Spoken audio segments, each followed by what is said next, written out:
Oke, saya jelaskan begini Baraya ya. Kita berpihak itu kepada tindakan-tindakan yang baik dan kita menolak tindakan-tindakan yang buruk dari pihak manapun. Jadi biasanya kita mengkritik Habib Rizik, tapi bukan karena Pak Habib Riziknya memang harus dikritik terus-terusan, tapi karena ketika beliau melakukan satu tindakan. Nah, jadi dalam hal ini kita harus dalam tanda kutip membela Pak Habib Rizik. Video ini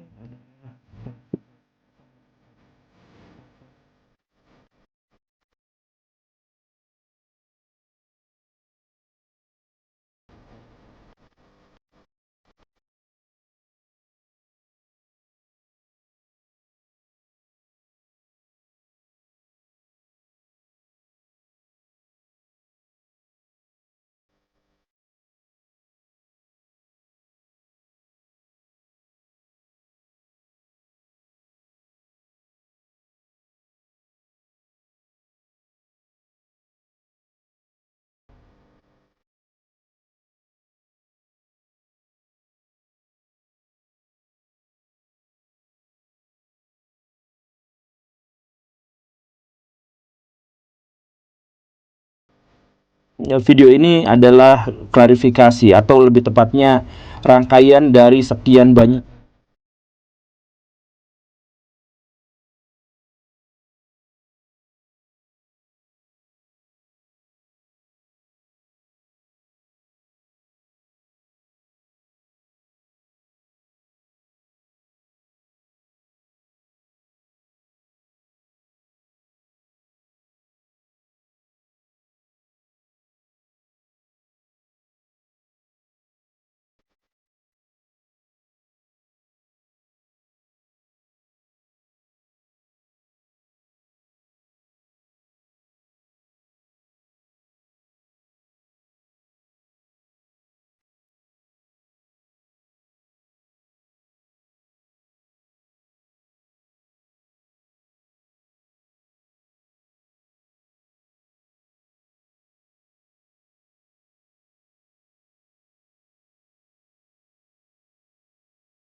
Ada kejadian yang sangat ramai ini 2 hari ke belakang.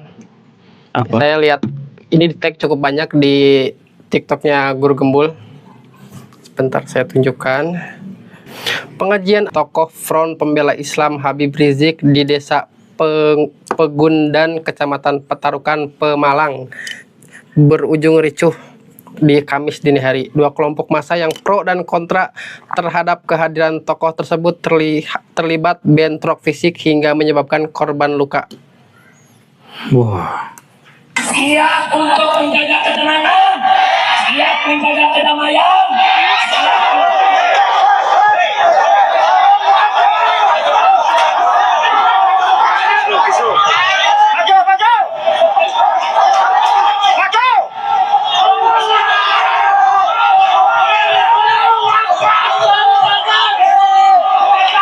Oke, udah.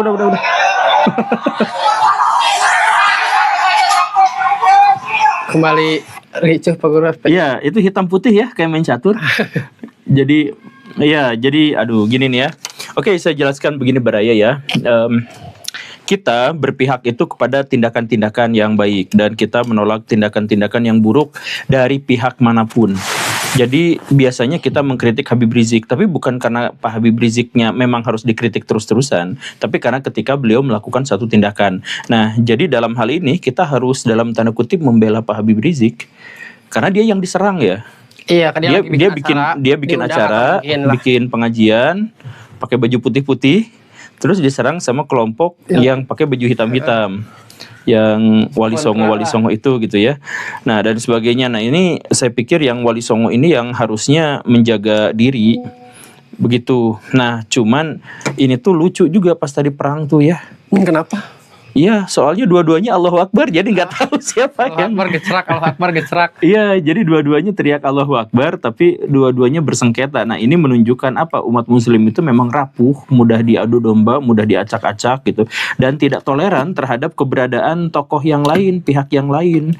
Jadi yang tidak bertentangan aja dianggap bertentangan, yang bertentangan diajak harus diselesaikan dengan permusuhan, dan permusuhan itu harus menciptakan kerusuhan. Coba kalau misalkan sudah seperti ini, ada apa gitu buat masyarakat, kan kebanyakan masyarakat yang ada di situ mah tidak tahu apa-apa gitu. Jadi yang ikut mau nonton Pak Habib Rizik itu biasanya digerakkan, yang mau menolak juga digerakkan, dan itu FPI tapi bukan Front Pembela Islam ya. Ya, FPI karena itu sudah bubar. Jadi P-nya tuh nggak tahu yang mana tuh. Nah, jadi ya ini mah memalukan sih, orang Islam tuh berperang satu sama lain gitu ya, saling menghujat satu sama lain, ngejelek-jelekan satu sama lain, tapi semuanya tuh atas nama pemurnian ajaran agama Islam gitu. Ya kumahnya ngomongnya. Ya, tapi intinya mah inilah kita mah ya sebaiknya mah ngajak damai gitu. Kalau misalkan mau ribut jangan sambil Allahu Akbar gitu. Apa-apa. Nah, kalau misalkan saya belum mendengar secara pribadi kenapa banyak yang mengkritik Guru Gembul itu atau tidak sependapat dengan Guru Gembul itu adalah karena dianggap mengeneralisir apapun. Umat Islam itu, bangsa Indonesia itu kenapa Pak Guru? Ya saya juga heran kenapa. Sebenarnya saya yakin itu mah bukan mengeneralisir. Jadi mereka tuh merasa bagian dari orang yang dikritik. Jadi misalkan gini nih ya, saya mengkritik PNS. Data bahwa 70% PNS di Indonesia itu masuk ke dalam kategori yang kurang berintegritas. Misalkan saya ajukan data yang seperti itu. Ada PNS yang tidak Tersinggung. Begitu. Bukan, yang tidak masuk ke dalam data itu. Kemudian ngomong di kolom komentar, Guru Gembul kan nggak semua PNS seperti itu. Saya enggak gitu. Ya kan saya emang bilangnya enggak seperti itu gitu. Jadi kalau misalkan saya bilang umat muslim di seluruh dunia, misalkan ya, umat muslim di seluruh dunia itu tertinggal, nah itu kan benar karena itu data.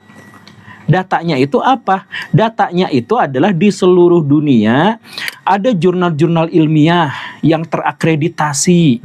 Dan itu tuh semuanya melambangkan kecerdasan, kepintaran seseorang. Tetapi yang dihasilkan oleh kaum muslimin jumlahnya sangat sedikit. Bahkan negara-negara muslim itu justru adalah negara penghasil jurnal ilmiah abal-abal terbesar di dunia. Coba negara penghasil karya ilmiah terbesar di dunia apa aja? Amerika pasti. Bukan. jurnal ilmiah abal-abal nomor Jurnal 1 ilmiah abal-abal.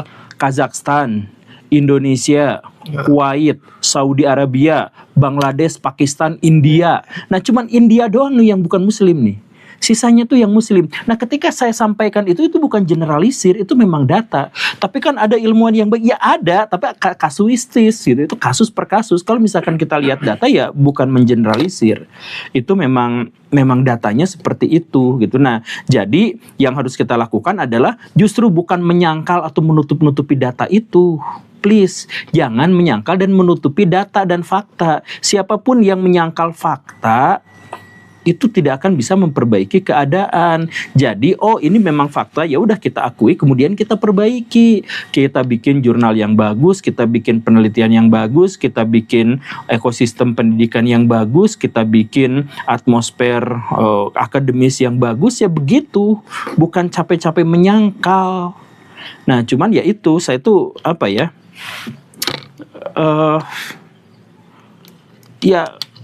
Jadi saya tuh mengajak orang-orang yang saya sayangi untuk memperbaiki diri, tapi mereka tuh malah nasteng gitu, mengiranya saya tuh memusuhi dan mengkritik. Sama ini, misalkan saya tuh barusan upload video Zakir Naik. Nah, kalau komentarnya teh sama aja, oh, enggak, Zakir Naik membela Islam gini. Kenapa Anda tuh benci sama Zakir Naik? Ya enggak, saya tuh enggak benci. Saya tuh enggak sama yang kayak gitu. Ingat enggak dulu waktu kita misalkan ngebahas guru di depan guru? Iya. Kan komennya teh, kenapa Anda mengkritik UPI? Emang Anda menyesal kuliah di UPI? Halo, mengkritik UPI itu bukan berarti saya benci UPI, bukan saya menyesal gitu. Ketika saya misalkan ngobrol sama istri saya kemudian melakukan kritik, ya bukan berarti saya nggak mencintainya gitu. Cuman kita tuh susah karena ya punten ya, kan masyarakat Indonesia tuh kebanyakan nalarnya masih rendah. Nah, cara karakteristik dari nalar rendah itu adalah perspektifnya sempit. Dunia tuh sempit, minim. Jadi karena perspektifnya sempit, maka dia tuh hanya mungkin bisa menerima pendapat itu kalau tidak A, B, C, D, E, F, G tuh nggak muat ke dalam otaknya. Jadi kalau misalkan kita mengkritik berarti membenci, titik gitu. Karena perspektifnya kecil. Nah, jadi kalau misalkan kita membiasakan diri berliterasi, maka sebenarnya itu teh selesai gitu. Cuman masalahnya kita tuh kalau misalkan kita mengkritik atau apa, dianggapnya mengeneralisir, dianggapnya memusuhi, dianggapnya apa dan sebagainya. Padahal ya nggak gitu juga tuh Baraya. Soalnya pertanyaan saya yang tadi saya ajukan tuh adalah, ini banyak banget. Saya sebenarnya malas tunjukin dan seolah-olah merespon dari video antar video ya. Tapi ada yang nge-stitch video Guru Gembul terus mempermasalahkan tentang generalisir, kebiasaan Guru Gembul mengeneralisir sesuatu gitu. Ya mana coba tunjukkan video mana saya yang dianggap mengeneralisir coba. Videonya kayak beliau kayaknya motong video dari Gembulikum obrolan kita berdua. Oh gitu. Tentang ulama. Coba.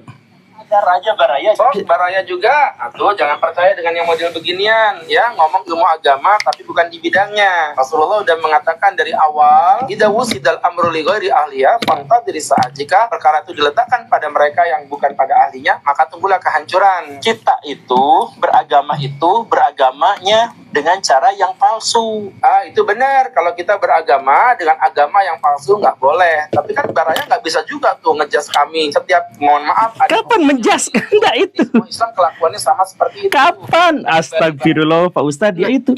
Itu saya lihat ternyata itu di video ketika kita membahas tentang korupsi di Indonesia. Nah, korupsi Indonesia itu banyak terjadi karena agama kita tuh palsu, ulama-ulama kita tuh palsu. Iya, ulama yang korupsi itu kan palsu, ulama palsu. Jadi di mana saya mengeneralisir semua ulama? Ulama yang korupsi itu ulama yang palsu. Fine kan?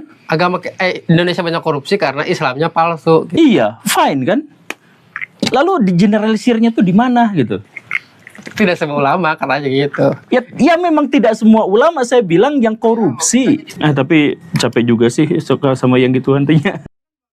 Ada juga video kayaknya Pak Guru ngedatengin siapa gitu, terus pertanyaan pertamanya tuh adalah, Pak Guru mondok tidak? Oh iya itu. Itu juga sebenarnya kalau kayak ngebuka dengan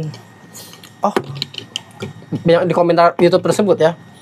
Wah, dia mau ngebuka dengan pertanyaan meyakinkan bahwa jadi pada akhirnya apapun yang dikatakan Guru Gembul, dia mah nggak mondok, ngerti apa sih soal agama. Gini nih, Mondok itu bukan ajaran agama Islam, bukan tradisi Islam. Mondok itu adalah tradisi masyarakat Nusantara. Jadi kalau saya gak mondok, gak ada hubungannya dengan gak belajar agama Islam. Kalau mondok berarti mengikuti tradisi Nusantara dalam mendidik. Gitu. Sama kayak gini gak sih? Yang kayak di luar negeri tuh kayak orang Kristen juga sekolahnya tuh di asrama, dia nginep di situ juga. Ya itu kan gitu tradisi, itu kan tradisi dari masyarakat di sana gitu. Nah tradisi pesantren itu yang mondok itu dari mana? Dari Hindu dan Buddha dulu, pra-Islam pasti di zaman Majapahit. Shaolin juga gitu. Iya, jadi di situ tuh kan ada kasogatan gitu ya. Kemudian ya yang seperti itu. Nah orang-orang Islam melihat bahwa tradisi seperti ini tuh bagus, ayo kita terapkan di Indonesia, jadilah pesantren. Nah jadi kalau mondok itu bukan tradisi Islam, mondok itu tradisi Nusantara. Jadi kalau misalkan saya tidak mondok artinya apa? Ya lebih mungkin saya tidak mempelajari tradisi Nusantara tapi tidak ada hubungannya misalkan dengan agama Islam. Nah inilah masalahnya, kebanyakan dari orang-orang Islam, tuh saya ngomong ya, kebanyakan dari orang-orang Islam yang menuding soal pondok itu adalah bagian dari Islam, itulah yang sebenarnya tidak memahami Islam. Karena dia menganggap bahwa tradisi itu berasal dari Islam. Bukan, itu adalah cara nenek moyang leluhur kita, orang di Nusantara, itu beradaptasi terhadap perkembangan zaman dengan memasukkan unsur-unsur yang baru, yaitu Islam, ajaran agama Islam, ke dalam praktek lama, yaitu mondok. Jadi praktek mondok itu adalah tradisi sebelum Islam, gitu. Oh sebelum Islam berarti. Ya, iya, tradisi mondok, belajar sampai mondok itu sebelum Islam. Nah, itu orang tradisi Hindu tuh ada yang namanya asram. Kita pakainya sekarang istilahnya asrama gitu ya. Nah, asram itu kan dari tradisi Hindu. Jadi para pembelajar belajarnya di sana. Begitu, Pak Ustadz.